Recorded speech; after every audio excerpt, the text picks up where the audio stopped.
Assalamualaikum warahmatullahi wabarakatuh. Kami dari 10 IPS 2, kelompok 3 akan membahas tentang sejarah yaitu Neolitikum. Nama-nama kelompoknya, yang pertama Dian Cahyani, yang kedua Eko Fajri, yang ketiga Ilham Setioaji, yang keempat Emra Jasa, yang kelima Nadia Aisyah, yang keenam Nazma Latifah, yang ketujuh Sapira Julianti, dan yang kedelapan Vivi Khairunisa. Zaman Neolitikum atau zaman batu muda yaitu tingkat atau fase kedudukannya yang ada dalam zaman prasejarah. Ini mempunyai ciri-ciri berupa unsur kebudayaan. Unsur kebudayaan itu seperti peralatan yang terbuat dari batu yang diasah, peternakan, pertanian menetap, dan pembuatan tembikar. Sistem kepercayaan pada zaman Neolitikum. Manusia pada sejarah yang hidup pada masa Neolitikum menganut dua kepercayaan, yaitu animisme dan dinamisme. Dinamisme adalah bentuk agama paling kuno dalam peradaban manusia. Orang-orang penganut agama ini meyakini bahwa ada kekuatan di dalam benda-benda alam di dunia. Batu tertentu atau pohon tua tertentu menjadi objek kekaguman dan pemujaan karena dianggap sebagai benda yang memiliki kekuatan luar biasa. Sedangkan animisme percaya bahwa setiap benda dan tempat memiliki esensi spiritual berbeda yang dapat membantu atau mencelakai manusia. Artinya, setiap benda tidak hanya memiliki kekuatan gaib, tapi juga memiliki jiwa atau roh dengan kepribadian atau karakter tertentu, dan dapat terhubung dengan manusia menggunakan cara tertentu.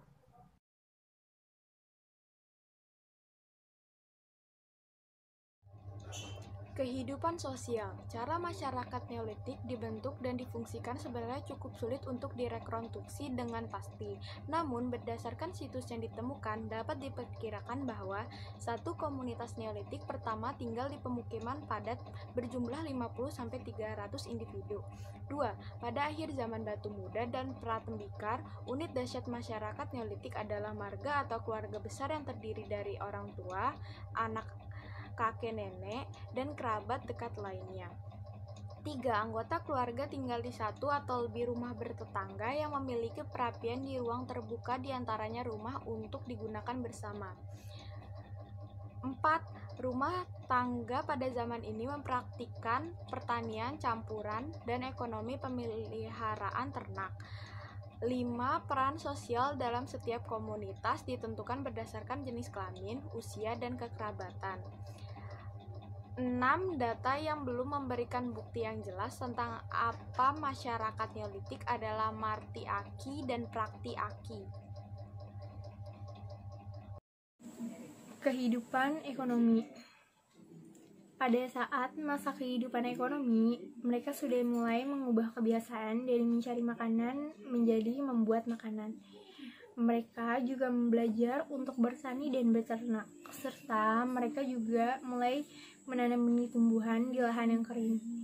Hal tersebut menjadi cikal bakal terjadinya ekonomi atau tukar barang dalam sistem ekonomi manusia.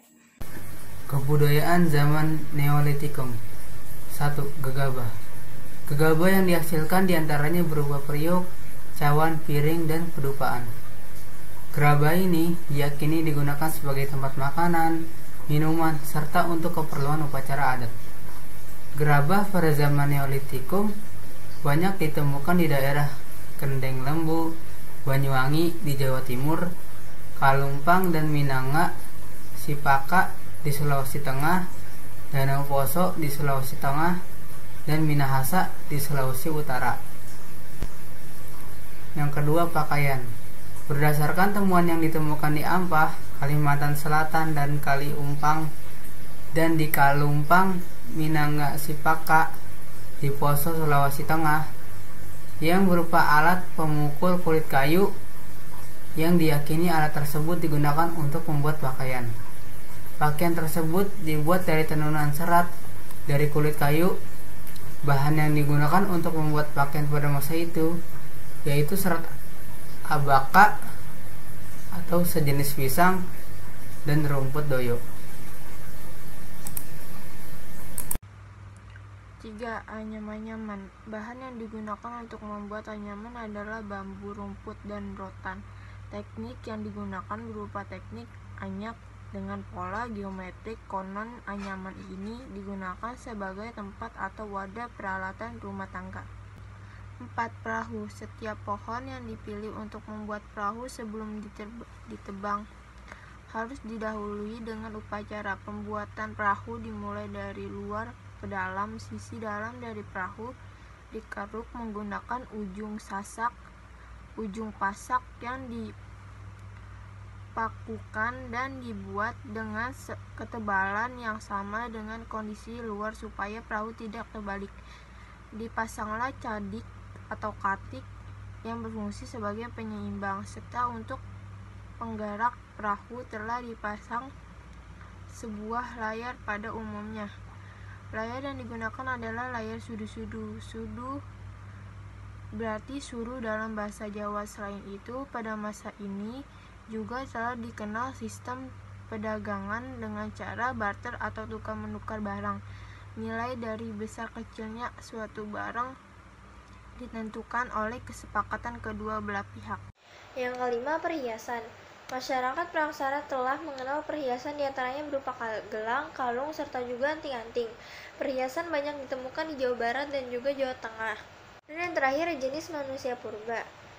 Jenis manusia purba pada zaman Neolitikum dibagi menjadi dua, yaitu Homo sapiens dengan ras Mongoloid atau mayoritas dan ras Australopithecus minoritas. Sekian dari kelompok kami. Bila ada kekurangan mohon maaf. Wassalamualaikum warahmatullahi wabarakatuh.